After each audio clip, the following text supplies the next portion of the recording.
Vamos a leer Romanos, vamos a comenzar, voy a saltear un segundo esta introducción y vamos a empezar nuestra lectura en Romanos capítulo 10. Dice así la Escritura: hermanos, ciertamente el anhelo de mi corazón y mi oración a Dios por Israel es para salvación. Porque yo les doy testimonio de que tienen celo de Dios, pero no conforme a ciencia. Porque ignorando la justicia de Dios y procurando establecer la suya propia, no se han sujetado a la justicia de Dios. Porque el fin de la ley es Cristo, para justicia a todo aquel que cree. Porque de la justicia que es por la ley, Moisés escribe así: el hombre que haga estas cosas vivirá por ellas. Pero la justicia que es por la fe dice así: no digas en tu corazón, ¿quién subirá al cielo? Esto es, para traer abajo a Cristo. ¿O quién descenderá al abismo? Esto es, para hacer subir a Cristo de entre los muertos. Mas ¿qué dice? Cerca de ti está la palabra, en tu boca y en tu corazón. Esta es la palabra de fe que predicamos. Que si confesares con tu boca que Jesús es el Señor, y creyeres en tu corazón que Dios le levantó de los muertos, serás salvo. Porque con el corazón se cree para justicia, pero con la boca se confiesa para salvación. Pues la Escritura dice: todo aquel que en él creyere no será avergonzado. Porque no hay diferencia entre judío y griego. Esto ya lo vimos en Romanos 3, versículo 23. Por cuanto todos pecaron, están destituidos de la gloria de Dios. Pablo comienza a desarrollar ahí que él en capítulo 1 de Romanos condenó a los gentiles. En el capítulo 2 condenó a los judíos. Y hace esto, dice, porque no hay diferencia entre judío y griego. Nosotros hacemos diferencia entre judío y griego por lo externo, porque vemos en un judío una religiosidad que no tiene el griego, y por ende nosotros vemos una diferencia. Pero Dios mira los corazones, como dice 1 Samuel capítulo 16. Y ahí en ese pasaje Dios dice: Jehová no mira lo que mira el hombre, porque el hombre mira lo que está delante de sus ojos, pero Jehová mira el corazón. Entonces Jehová mirando los corazones de todos, conforme a Romanos capítulo 3, que es la descripción desde el versículo 10 hasta el 18, de la parte interna del hombre o de su corazón, no hay diferencia. Dios dice: no hay diferencia entre judío y griego. Pero esto es hermoso aquí, esta frase de Pablo: pues el mismo que es Señor de todos. No hay que olvidar eso. Es Señor de los griegos, es Señor de los judíos. Es rico para con todos los que le invocan. Porque todo aquel que invocare el nombre del Señor será salvo. ¿Cómo pues invocarán a aquel en el cual no han creído? ¿Y cómo creerán en aquel de quien no han oído? ¿Y cómo irán sin haber quien les predique? Aquí entramos a estas preguntas que en nuestros conceptos parecen ser muy de la responsabilidad del hombre. Y es exactamente eso. ¿Y cómo predicarán si no fueren enviados? ¿Cómo está escrito? Cuán hermosos son los pies de los que anuncian la paz, de los que anuncian buenas nuevas.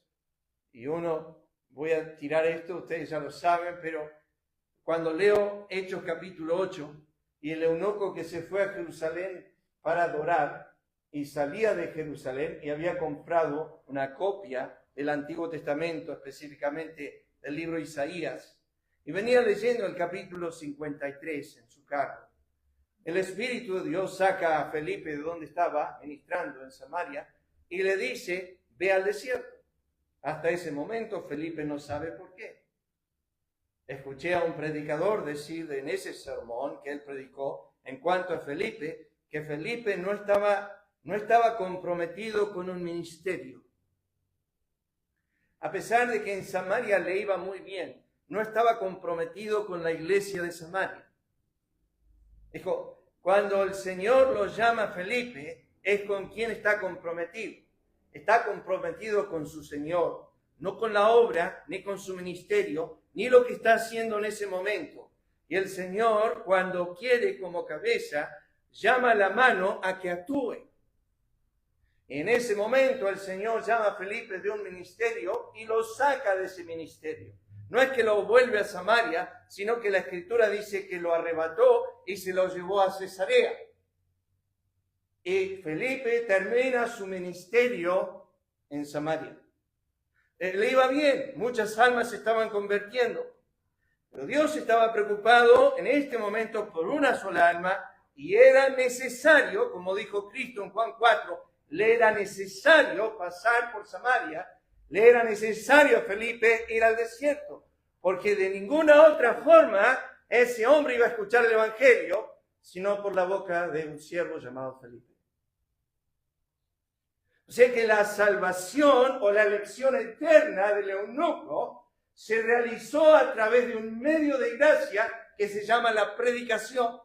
Y si la predicación no se hacía en ese momento, no venía la salvación del eunuco.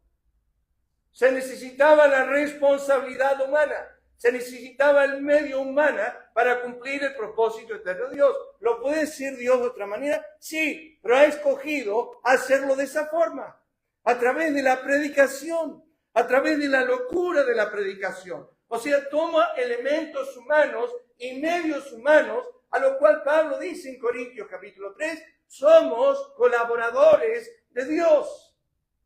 En esa manera. Somos vasijas de barro donde Dios puede mostrar su poder, pero sin embargo, nos gusta o no nos gusta, usa vasijas de barro. Usa vasijas de barro. No descartar que Dios, a través de medios humanos, hace su obra, especialmente en la salvación. Siempre me resulta interesante en Hechos, cuando Pedro está en la cárcel. El ángel lo saca de la cárcel después que Herodes lo puso en la cárcel y la iglesia estaba orando por Pedro y el ángel le dice a Pedro, ve al templo y habla las palabras de esta vida. ¿Y por qué no lo hizo el ángel? Porque Dios no le dio eso a los ángeles, se lo dio a los hijos de los hombres. Porque Dios utiliza sus vasos de barro para predicar las palabras de vida, no los ángeles. Mas, acá viene la responsabilidad humana, mas no todos obedecieron al Evangelio. Pues Isaías dice, Señor, ¿quién ha creído a nuestro anuncio?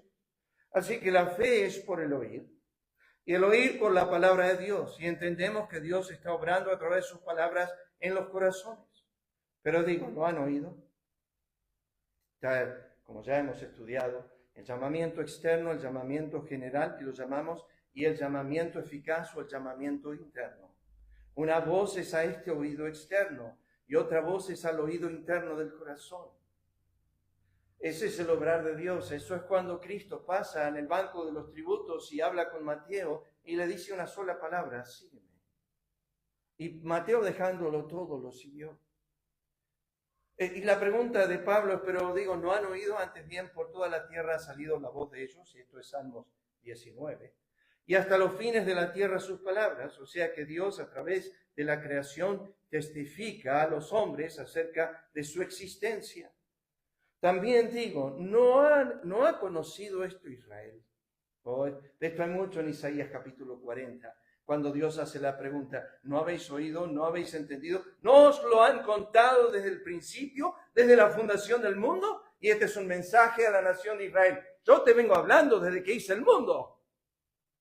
¿Cómo dices que no has oído? Si yo te vengo hablando desde que hice el mundo. Primeramente Moisés dice, yo os provocaré a celos con un pueblo que no es pueblo. Con pueblo insensato os provocaré a ira. Esos son los gentiles. E Isaías dice resueltamente, fui hallado a los que no me buscaban, me manifesté a los que no preguntaban por mí, pero acerca de Israel dice, todo el día extendí mis manos a un pueblo rebelde y contradictor.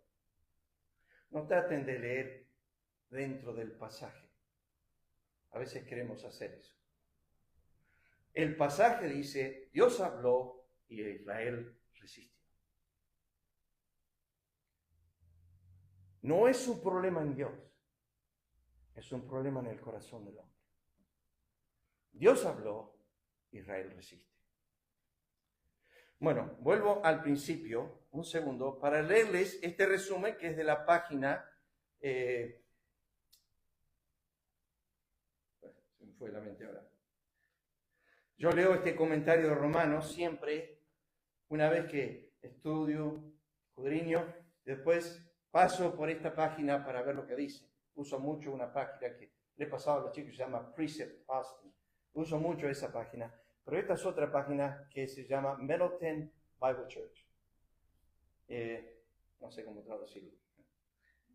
Ellos dicen esto. El capítulo 9 de Romanos enfatizó la soberanía de Dios.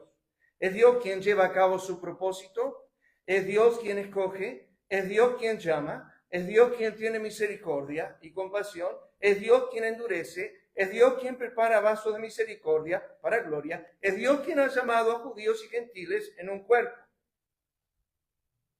Cuando llegamos a Romanos capítulo 10, que va a ser el pantallazo ahora que vamos a empezar a estudiar, destaca la responsabilidad del hombre. Es el hombre que debe orar, es el hombre que debe sujetarse, es el hombre que debe creer, es el hombre que debe creer en su corazón y confesar con su boca, es el hombre que debe invocar el nombre del Señor, es el hombre que debe oír y creer el Evangelio. Dios es el que salva, pero es el hombre que debe creer. Ese es el resumen que da. O sea, Romanos 9 tiene el aspecto de la soberanía de Dios en la salvación. Romanos 10, no he leído un solo comentario que no diga esto. O sea, la multitud de consejeros es esta. Es la responsabilidad humana. Son esos dos aspectos difíciles de poner juntos en la Escritura. Cuando uno estudia la responsabilidad, la soberanía de Dios, y dice, ¿dónde encaja la responsabilidad del hombre? Alguien le preguntó años a Spurgeon, ¿cómo hace para reconciliar la soberanía de Dios y la responsabilidad humana? A lo cual respondió Spurgeon, no tengo que reconciliar amigos. Es muy fácil zafar con esa. No tengo que reconciliar amigos. No tengo que reconciliar la soberanía de Dios con la responsabilidad humana. Pero es verdad que en algún momento tú, cuando miras a tu salvación, supiste que nadie creyó por ti. Tú creíste. Sabemos que tiene que haber un obrar interno de Dios para que eso suceda. Pero la fe que tú pusiste en Cristo fue tuya. Un don de Dios, pero fue tuya. Tú creíste. Por eso el mandato a través de las Escrituras, arrepentíos y crean, arrepentíos y crean. Ahora, volvemos al texto. Y hoy solamente vamos a ver el versículo 1. No voy a ir tan despacio, ¿ok? Pero era necesario poner un fundamento a este texto. Así que el único versículo que vamos a mirar hoy es este. Hermanos, ciertamente el anhelo de mi corazón y mi oración a Dios por Israel es para salvación. Tiene algo particular este texto. Es más, tiene algo particular Romanos con Pablo y este texto. ¿Por qué? Porque en el capítulo 9, Pablo empieza igual que el capítulo 10. Y en el capítulo 11, Pablo empieza igual que el capítulo 9 y el capítulo 10. En el capítulo 9, Pablo dice, verdad digo en Cristo, no miento. Mi conciencia me da testimonio en el Espíritu Santo que tengo gran dolor y tristeza en mi corazón, porque deseara ser anatema, separado de Cristo, por amor a mis hermanos, mis parientes, según la carne. Y ahí Pablo revela una tristeza de su corazón. Va a exponer la soberanía de Dios, va a exponer la elección eterna, va a exponer que no todo Israel es Israel, va a exponer de que muchos son salvos y no todos son salvos, y los que son salvos son escogidos por Dios, llamados por Dios. Algunos Dios tiene misericordia, otros endurece, unos son vasos de ira, otros son vasos de misericordia. Pero no frenó el apóstol Pablo expresar en el capítulo 9 Esto me turba el corazón, me da continuo dolor, me da tristeza. Oh, no, porque Dios escoge. Me turba es que Israel sea tan duro. Me turba que Israel sea tan rebelde, que Israel sea tan resistente a la verdad de Dios. El capítulo 10 sigue expresando esto. Hermanos, ciertamente el anhelo de mi corazón y mi oración a Dios por Israel y para salvación. Recién terminó el capítulo 9 diciendo, tropezaron en la piedra de tropiezo, no creen en Cristo, pero no, eso no me frena, ni la lección divina, ni la acción soberana de Dios, ni que Él hizo vasos de ira y vasos de misericordia, no me frena de orar. No dejo de orar por ellos. Porque los secretos de Dios no te pertenecen a ti, ni me pertenecen a mí. La elección es un acto eterno pasado en Dios que a Él solo le incumbe. Yo no sé quiénes son los reprobados y no sé quiénes son los elegidos. Yo tengo que mirar a todos los hombres y orar por todos los hombres y rogar a Dios que salve a algunos. No me incumbe a mí el secreto eterno y no se me ha revelado y no se me va a revelar. Dios no va a venir a mí a decirme, ese no, este sí, ese no, este sí. No me va a decir eso. Cristo no dijo, vayan y prediquen a todos los escogidos. Dijo, ir por todo el mundo y predicar el evangelio a toda criatura. Pero Señor, no escogiste a todos. Yo te dije que prediques a todos. Pero no salvaste a todos. No vas a salvar a todos. No te incumbe a ti. Lo que necesitas obedecer es mi palabra. Predícale a todo el mundo. El medio que utilizo para salvar a los escogidos es ese método. La predicación. No empieces a elegir a quién le hablas de Cristo y a no. Ese no debe ser escogido. Ese no debe ser cuando llegas a Romanos capítulo 11. ¿Ha desechado Dios a Israel? Dice Pablo. Bueno, yo soy judío. Pablo dice, yo soy judío. Y yo fui escogido. Y alguien me predicó a mí. Y alguien me habló a mí. Y el testimonio de Esteban fue impactante para mí. Cuando lo vi morir, fue impactante para mí. Alguien oró por mí. Clase, ¿quién oró por Pablo? Juan 17:20. Mas no ruego solamente por ellos, sino por todos los que han de creer en mí por la palabra de ellos. ¿Quién oró por Pablo? Cristo oró por Pablo. Cristo oró por Pablo. Ahora, comienza esta frase el apóstol Pablo. Hermanos, esto no es la hermandad que tenemos aquí esta mañana. Pensaba esta mañana mientras afinaba un poco el texto. Pensaba en Mauro. Y él tiene una hermana que él tranquilamente puede ser mi hermana porque es así de carne. No la puede quizás llamar su hermana en Cristo. Pero puede usar este término que utiliza Pablo, que no es la primera vez en Romanos que lo usa, que es un término de parentesco, una hermandad de carne, no espiritual. Fíjense Pedro cómo lo utiliza en Hechos 2:29. Varones hermanos, se puede decir libremente del patriarca David que murió y fue sepultado y su sepulcro está con nosotros hasta el día de hoy. Hechos 2:37. Al oír esto se compungieron de corazón, dijeron a Pedro y a los otros apóstoles, varones hermanos, no eran hermanos aún, pero están hablando del parentesco judío. Varones hermanos, ¿qué haremos? Hechos 3:17. Mas ahora, hermanos, sé que por ignorancia lo habéis hecho, como también vuestros gobernantes. Aquí está hablando de esta relación de hermandad, de un acercamiento. Yo por la gracia de Dios no tengo hermanos incrédulos. Pero eso es por la gracia de Dios. Dios tuvo misericordia de mi papá y mi mamá. que luego que engendraron sus hijos, por la gracia de Dios, todos llegaron al conocimiento de la verdad. No hay ninguno que niega a Cristo. Por ahí hay algunas cosas que creemos diferentes el uno del otro.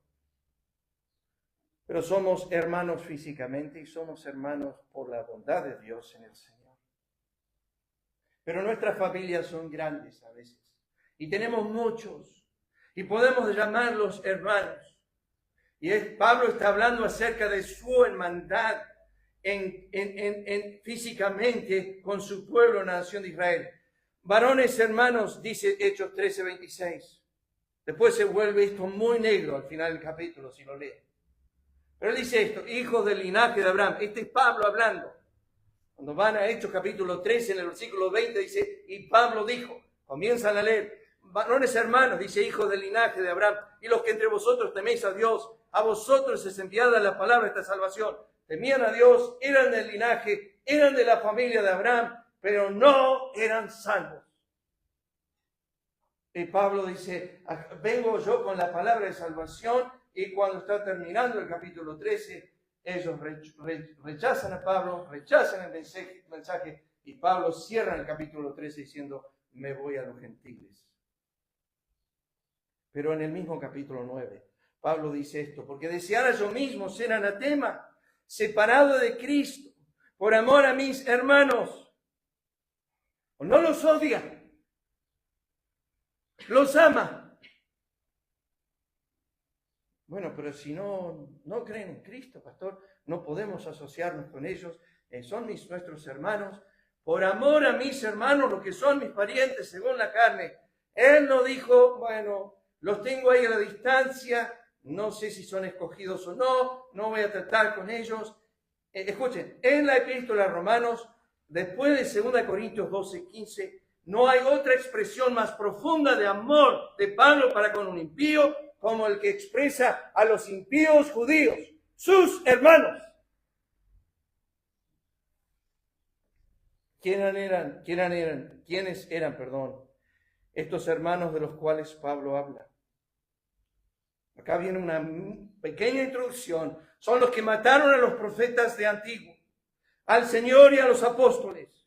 O sea, son los homicidas, los enemigos de la cruz, los enemigos de la verdad. Esos son sus hermanos. Por eso está orando. Déjeme pausar aquí un segundo. Me voy a llevar a esta nota, que solamente son versículos, pero noten lo que dice la Escritura. Hechos 13:45. Pero viendo los judíos, estos son sus hermanos, la muchedumbre se llenaron de celos y rebatían lo que Pablo decía, contradeciendo y blasfemando.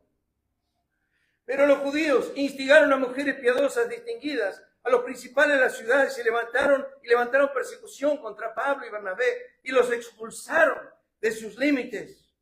Hechos 14:1, tremendo versículo. Aconteció en Iconio que entraron juntos en la sinagoga de los judíos y hablaron de tal manera que creyó una gran multitud de judíos y asimismo de griegos. Versículo 2, más los judíos que no creían. Ahí tenés el otro grupo. En lo que creen, los que no creen. Excitaron y corrompieron los ánimos de los gentiles contra los hermanos. Y la gente de la ciudad estaba dividida. Unos estaban con los judíos, otros con los apóstoles. Pero cuando los judíos y los gentiles, juntamente con los gobernantes, se lanzaron a afrentarlos y apedrearlos. Entonces vinieron unos judíos de Antioquía, de Iconio, y persuadieron a la multitud, y habiendo apedreado a Pablo, le arrastraron fuera de la ciudad, pensando que estaba muerto. Sí, esos que me odian tanto, los amo. No Pablo, Cristo a través de Pablo. Escuchen Hechos 16, esto pasa en Filipo. Pero viendo sus amos que había salido la esperanza de su ganancia, prendieron a Pablo y a Silas y los trajeron al foro ante las autoridades y presentándolos a los magistrados dijeron, estos hombres siendo judíos alborotan nuestra ciudad y enseñan costumbre que no les es lícito recibir ni hacer, pues somos romanos. Y se agolpó el pueblo contra ellos y los magistrados rasgándoles las ropas ordenaron azotarles con varas y después de haberlos azotado mucho, los echaron a la cárcel, mandando al carcelero que los guardase con seguridad, el cual, recibido este mandato, lo metió en el calabozo más adentro y les aseguró los pies en el cepo. Entonces los judíos que no creían, teniendo celos, tomaron consigo algunos ociosos, hombres malos, y juntando una turba, alborotaron la ciudad y asaltando la casa de Jasón, procuraban sacarlo al pueblo. Pero siendo Galión procónsul de Acaya, los judíos se levantaron de común acuerdo contra Pablo y lo llevaron al tribunal. Venido el día, algunos de los judíos tomaron un complot y se juramentaron bajo maldición, diciendo que no comerían ni beberían hasta que hubiesen dado muerte a Pablo. Porque hemos hallado que este hombre es una plaga, promotor de sediciones entre todos los judíos por todo el mundo y cabecilla de la secta de los nazarenos. Los judíos también confirmaban diciendo ser así todo. Llegando pues Festo a la provincia, subió de Cesarea a Jerusalén 3 días después, y los principales sacerdotes y los influyentes de los judíos se presentaron ante él contra Pablo y le rogaron, pidiendo contra él como gracia que se les hiciese traer a Jerusalén, preparando ellos una celada para matarle en el camino. Cuando éste llegó, lo rodearon los judíos que habían venido de Jerusalén, presentando contra él muchas y graves acusaciones, las cuales no podían probar. Alegando que Pablo en su defensa dijo: ni contra la ley de los judíos, ni contra el templo, ni contra César he pecado en nada. Mas tengo por dichoso, rey Agripa, de que haya de defenderme hoy delante de ti de todas las cosas que soy acusado por los judíos. La lista es larga. Tenía oposición de los judíos siempre. Escuchen ahora. De los judíos, dice Pablo, 5 veces he recibido 40 azotes, menos uno. En trabajos más abundantes, en azotes sin número, en cárceles más, en peligros de muerte muchas veces. De los judíos 5 veces he recibido 40 azotes menos uno. 3 veces he sido azotado con varas, 1 vez apedreado, 3 veces he padecido naufragio, 1 noche y 1 día he estado como náufrago en alta mar, en caminos muchas veces, en peligro de ríos, peligro de ladrones, peligros de los de mi nación. Judíos. Hasta ahora padecemos hambre y tenemos sed y estamos desnudos, somos abofeteados, no tenemos morada fija, nos fatigamos trabajando con nuestras propias manos, nos maldicen y bendecimos, padecemos persecución, lo soportamos, nos difaman y rogamos. Hemos venido a ser hasta ahora la escoria del mundo, el desecho de todos. No penséis que he venido para traer paz a la tierra. No he venido para traer paz sino espada, porque he venido para poner en disensión al hombre contra su padre, a la hija contra su nuera, a la nuera contra su suegra, y los enemigos del hombre serán los de su casa. Porque vosotros, hermanos, vinisteis a ser imitadores de las iglesias de Dios en Cristo Jesús que están en Judea, pues habéis padecido de los de vuestra propia nación las mismas cosas que ellos padecieron de los judíos, los cuales mataron al Señor Jesús, a sus propios profetas, y a nosotros nos expulsaron, no agradan a Dios, se oponen a todos los hombres, impidiéndonos hablar a los gentiles para que estos se salvan. Así colman ellos siempre la medida de sus pecados, pues vino sobre ellos la ira hasta el extremo. Pablo está escribiendo todas estas cosas de aquel pueblo que en Romanos 9 dice los ama. El Dios de Abraham, de Isaac y de Jacob, el Dios de nuestros padres, ha glorificado a su Hijo, a quien vosotros entregasteis y negasteis delante de Pilato, y cuando éste había resuelto ponerla en libertad, mas vosotros negasteis al santo, al justo, pedisteis que se os diese un homicida, matasteis al autor de la vida, a quien Dios ha resucitado a los muertos, de lo cual nosotros somos testigos. Volviendo a la nota. Hermanos, en ustedes hay odio, en mí el amor de Cristo.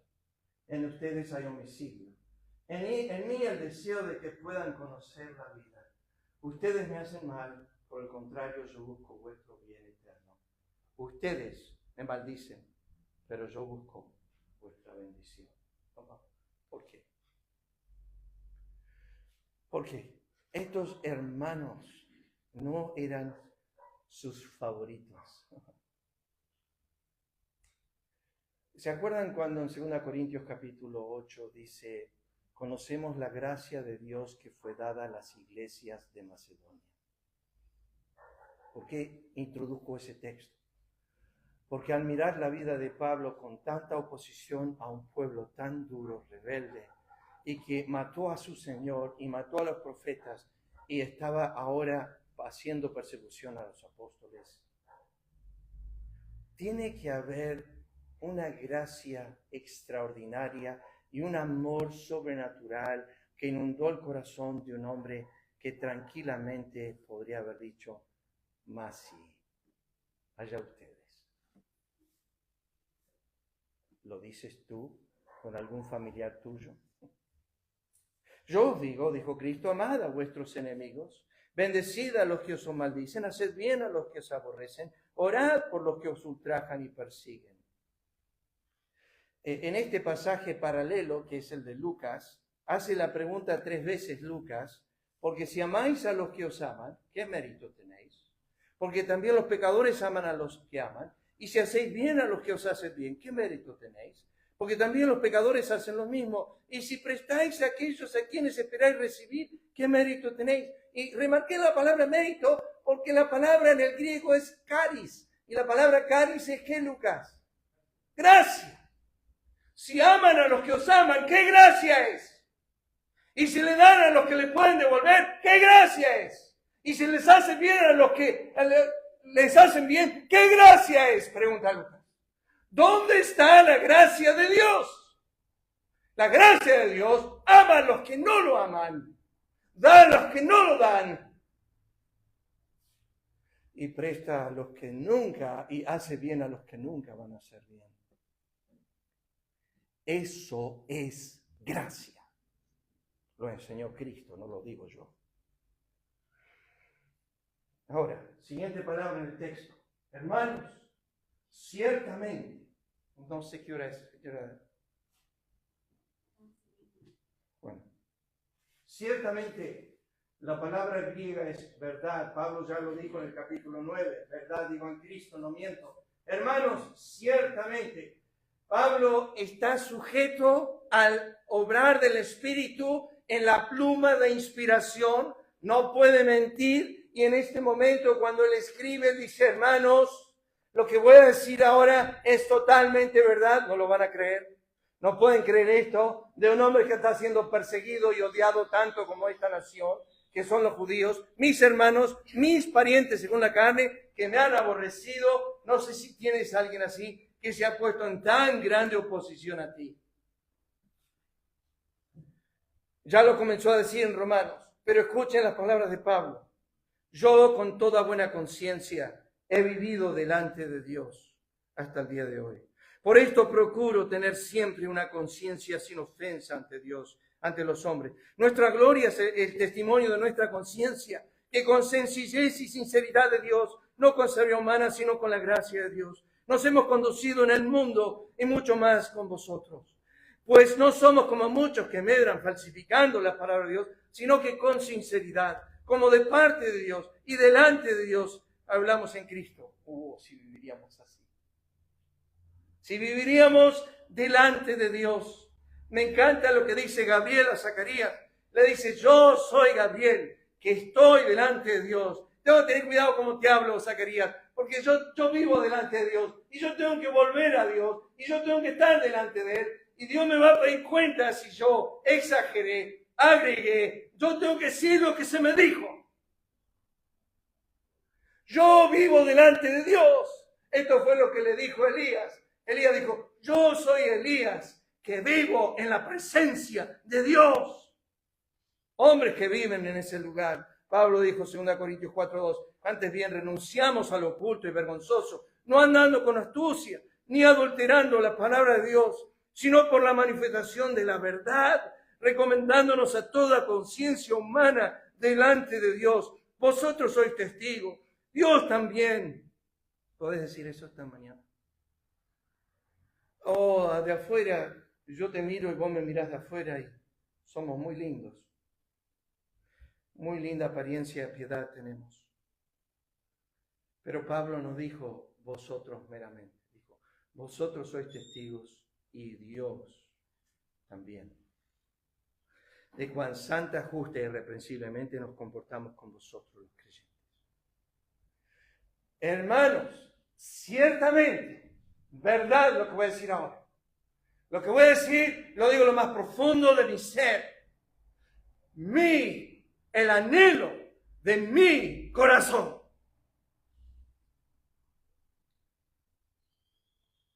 ¿Cuál es el anhelo de tu corazón?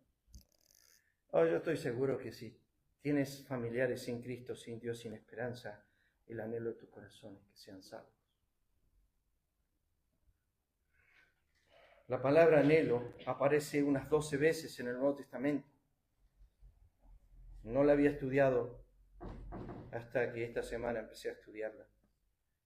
La había visto en otros contextos.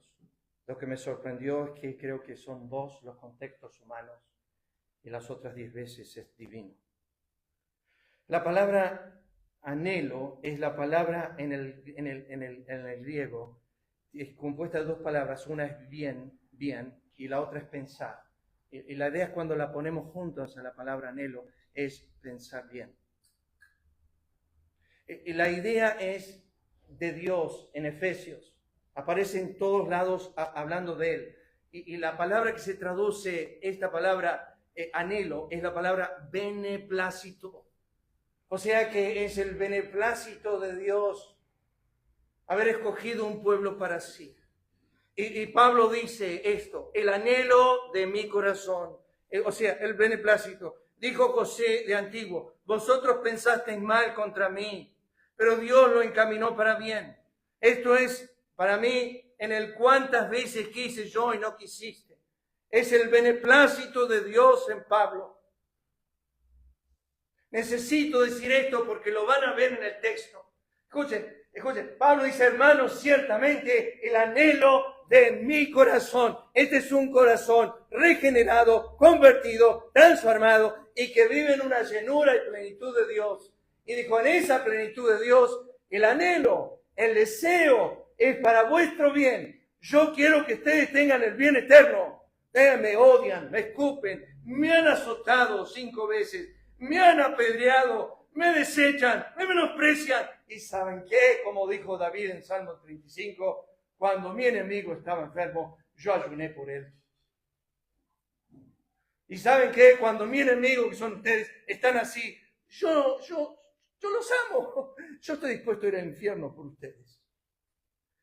Mi corazón, esa expresión solo aparece 3 veces en el Nuevo Testamento, 2 en Romanos y 1 en Filemón. En Romanos 9:2 dice, tengo gran tristeza y continuo dolor en mi corazón.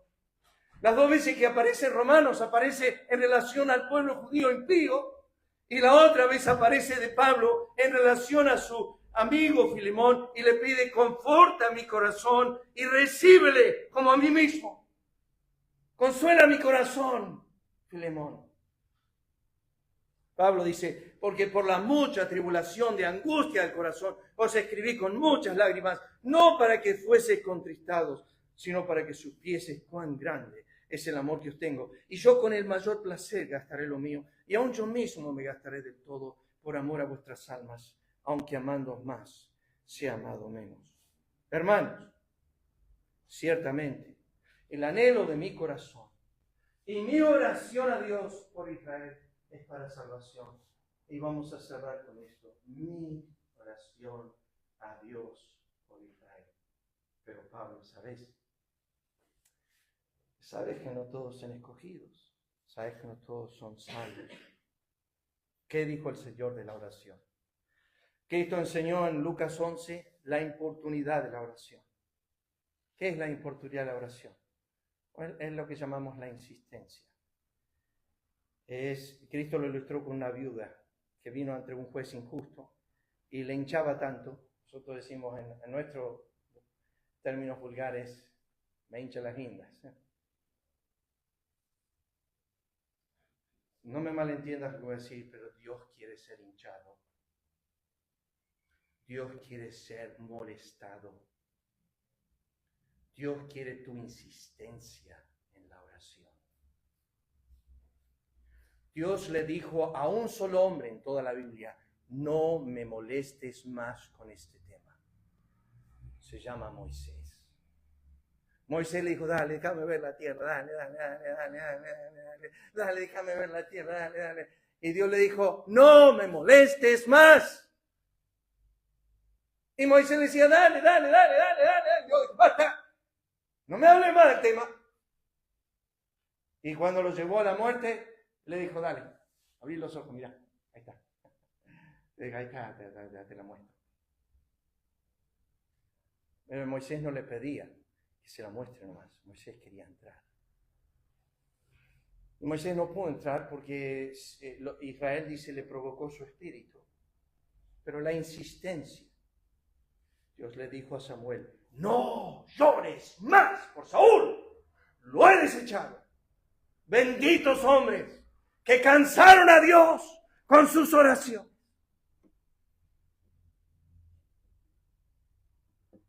¿Te pasa, no?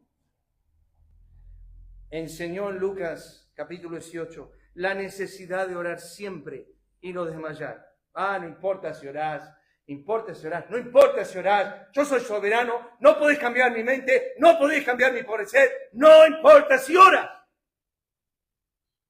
No hay ningún mandato de eso. No hay nada que diga eso la Escritura. La Escritura nos anima a orar, a interceder, a ponernos delante del trono.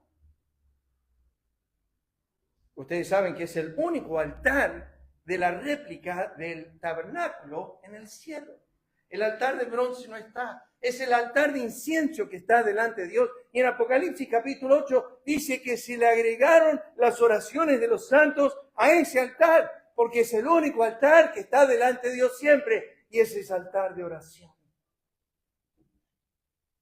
Pablo dijo a los efesios, orando en todo tiempo. A los tesalonicenses le dijo, orad sin cesar. Samuel dijo, y esto lo puso Mauro, creo que en el calendario del mes anterior, este versículo, dijo, no voy a pecar en dejar de orar por vosotros. Fue la intercesión de Cristo que salvó a sus homicidas en la cruz. Padre, perdónanos porque no saben lo que hacen. Esteban intercedió por sus homicidas. Pablo se convirtió por la oración de Cristo. Dios escuchó a Moisés en sus intercesiones por su pueblo, a Aarón. Dios escuchó a Samuel. En Jeremías 15:1 dice, si Moisés y Samuel se pusieran delante de mí, no estaría mi voluntad con este pueblo. Pablo no tuvo este mandato que tuvo Jeremías. ¿Se acuerdan lo que Dios le dijo a Jeremías? No ores más por este pueblo.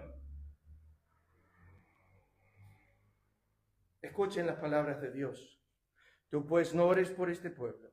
No levantes clamor, ni oración, ni ruegues, porque no te oiré. 7, 14, 11. No ruegues por este pueblo para bien.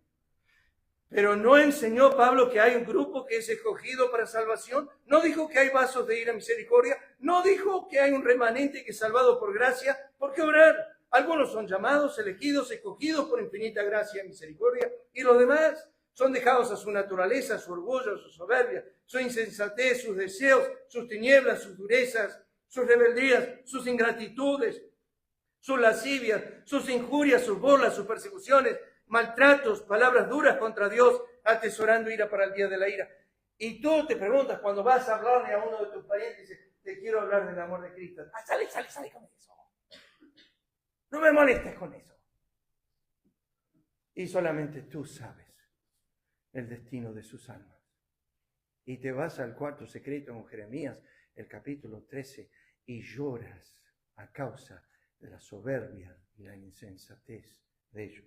Jeremías era conocido como el profeta llorón. La pregunta es, ¿quiénes son los elegidos? ¿Y quiénes son los demás? No lo sabemos. John Murray, uno de los mejores expositores, escribe esto. He aquí la forma en que John Murray descarta y luego resuelve la cuestión. En el capítulo anterior se hace hincapié en la voluntad soberana y determinante de Dios, en la diferenciación que existe entre los hombres. Dios, dice Murray, tiene misericordia de quien quiere y a quien quiere endurece. Unos son vasos de ira, otros para misericordia. El destino final está previsto en la destrucción y la gloria. Pero esta diferenciación y esa acción y prerrogativa de Dios, no del hombre. Y porque es así, nuestra actitud hacia los hombres no debe regirse en el consejo secreto de Dios respecto a ellos. Sigo leyendo. Esta elección y la distinción que implica se escriben tan elocuentemente en la pasión del apóstol Pablo por la salvación de sus parientes.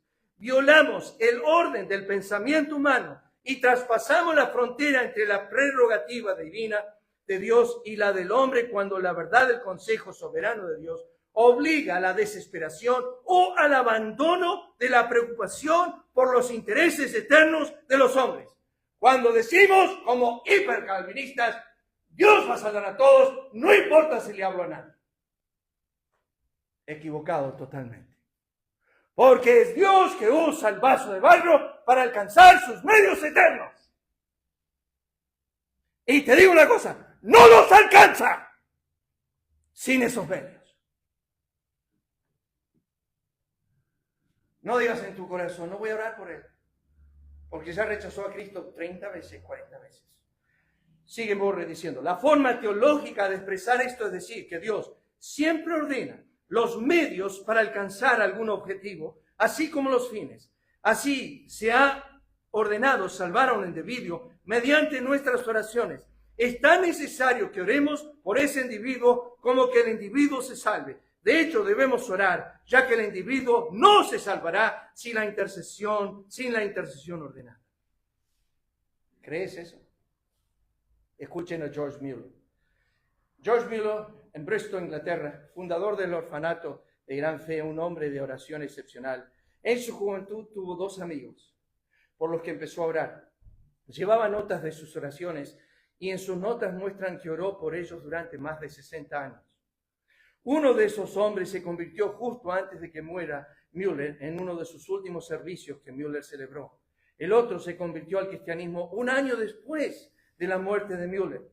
Hacia el final de su vida, pero antes de la conversión de sus amigos, alguien preguntó a Mueller por qué seguía orando por ellos después de tanto tiempo, ya que no habían mostrado ninguna respuesta. Él respondió, ¿cree que Dios me habría tenido orando por estos años si no tuviera la intención de salvarlos? ¡Tremendo!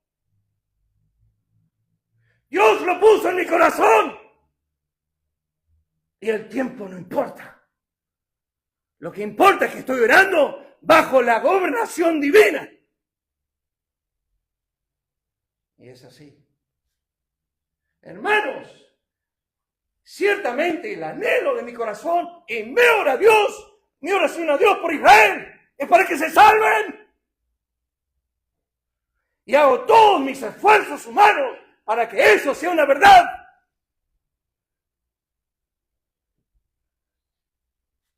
Pablo dijo, me he hecho siervo de todos. Parecía un armeniano en capítulo 9 de Corintios. Parecía un armeniano. Dijo, me he hecho siervo de todos para por lo menos salvar a alguno.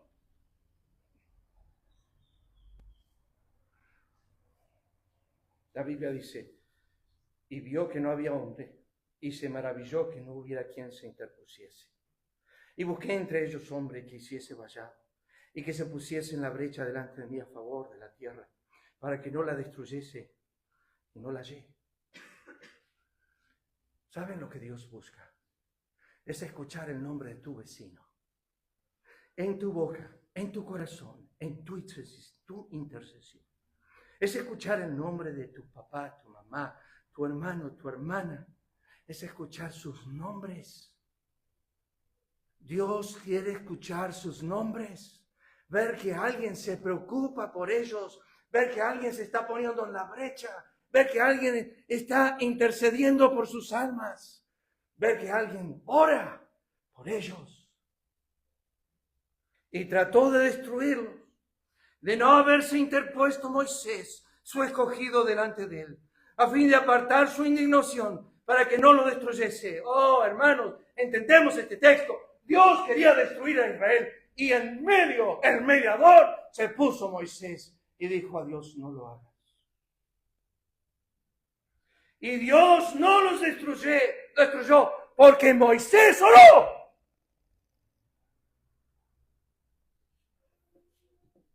Bajaste los brazos ya de tu oración, de tu pariente sin Cristo, sin Dios, sin esperanza. Ya no oras por él. No oras por ella. No intercedes. Yo estuve en el monte, dice Moisés, como los primeros días, 40 días y 40 noches. ¿Qué estaba haciendo Moisés en el monte de nuevo 40 días y 40 noches? La Biblia dice estaba orando un motivo de oración. Se pasó 40 días y 40 noches orando por Israel para que Dios no los destruya. Y Jehová me escuchó aún esta vez, dice Moisés. Jehová también me escuchó esta vez y no quiso Jehová destruirte. Porque temía a causa del furor de la ira con que Jehová estaba enojado contra vosotros para destruiros. Pero Jehová me escuchó aún esta vez. Contra Aarón también se enojó Jehová en gran manera para destruirlo. Y también oré por Aarón aquel entonces. Debemos orar siempre, no desmayar. Hermanos, ciertamente el anhelo de mi corazón y mi oración a Dios por Israel es para que sean salvos. Es 100% bíblico. No dejes de hacerlo. Dios es soberano, sí, pero el hombre es responsable y tú eres responsable de orar. Y no descanses en ello. Y no faltes a ello. Intercede día y noche. Imita, si no en otra cosa, a Jorge Müller. Oró por sus amigos 60 años. No bajó los brazos. Rogó por sus almas. Lloro por las dos iglesias.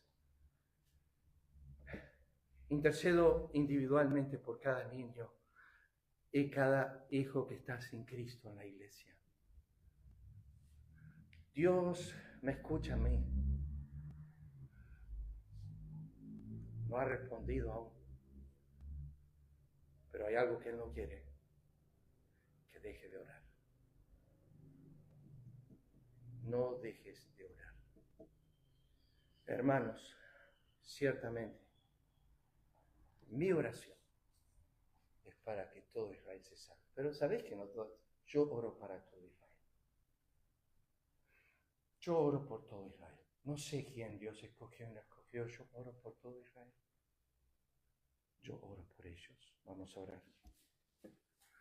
Padre, bendice tu palabra. Haznos entender, comprender esta verdad que comienza en este capítulo. Que somos responsables por llevar el mensaje del Evangelio. Somos responsables que oigan.